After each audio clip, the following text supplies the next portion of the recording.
Aimé.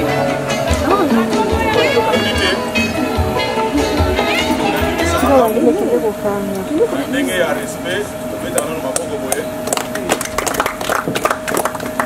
eloko ememi biso awa ezali mwana na biso ndeko na biso ye motu aye na biso awa lolenge boyebi mpe bino moko ayaki na libota na bino kosenga loboko ya mwana epai na ngai papa ntango ayaki conseil oyo ngai napesaki mwana ezalaki ke valoriser mwasi oyo osepeli na ye parce que ngai papa nakoki koponela yo mwasi te comme osepelaki na mwasi oyo eloko nga papa nakosenga ovalorize ye mwana ayokaki maloba na ngai asali nyonso yango lelo oyo toye lolenge bino bosengaki toye kose présenter na biloko oyo bino bosengaki biso donc bima wana nde ndazoluka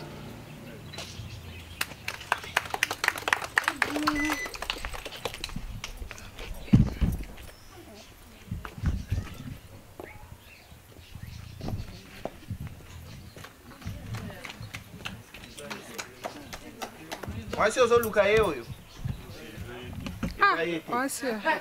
vous êtes vraiment sûr? Ok.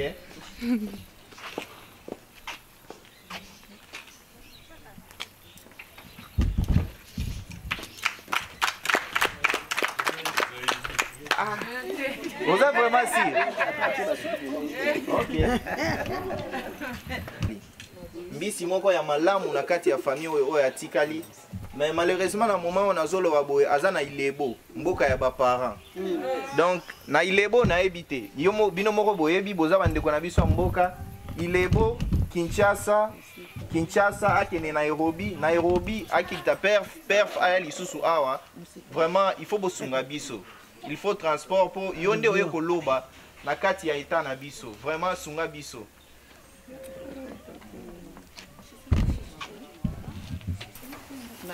eza nango problème ya gaz eloko kana sepeli toza na décembre mikolo oyo mpenza baavion ezala na promotion biso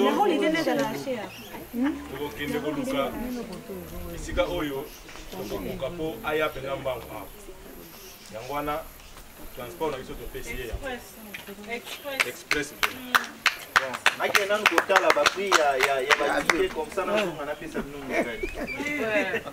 Et où me la thé?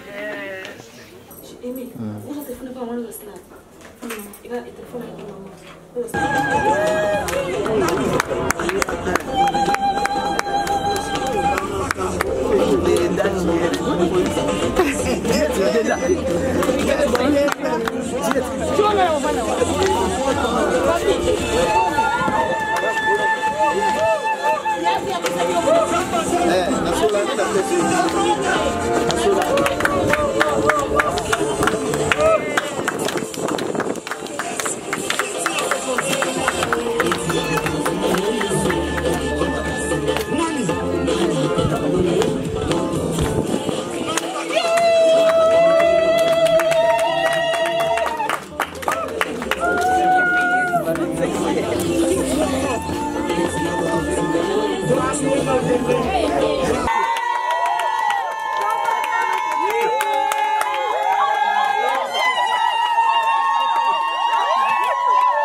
Place on c'est la gimino bovanda yango.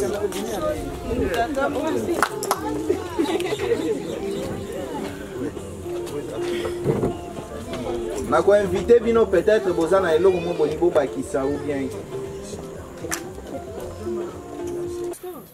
nzungu ya ma famille. Donc motinos oya bala ayebi na nzungu oyo.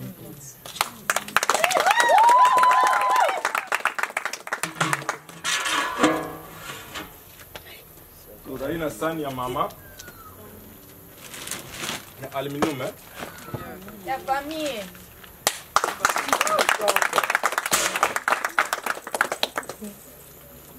tozali na 2 super wax.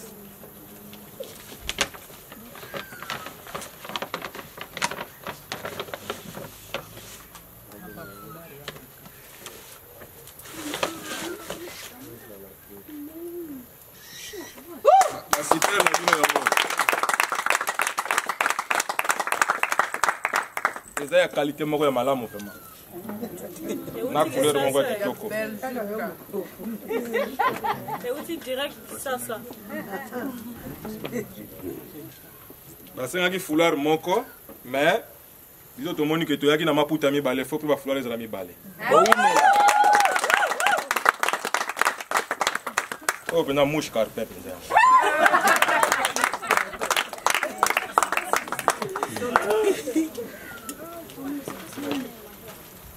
Toke sikoyo na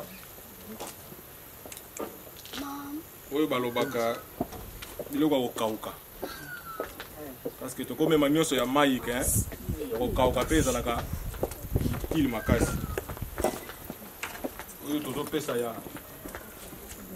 enveloppe ya papa yango oyo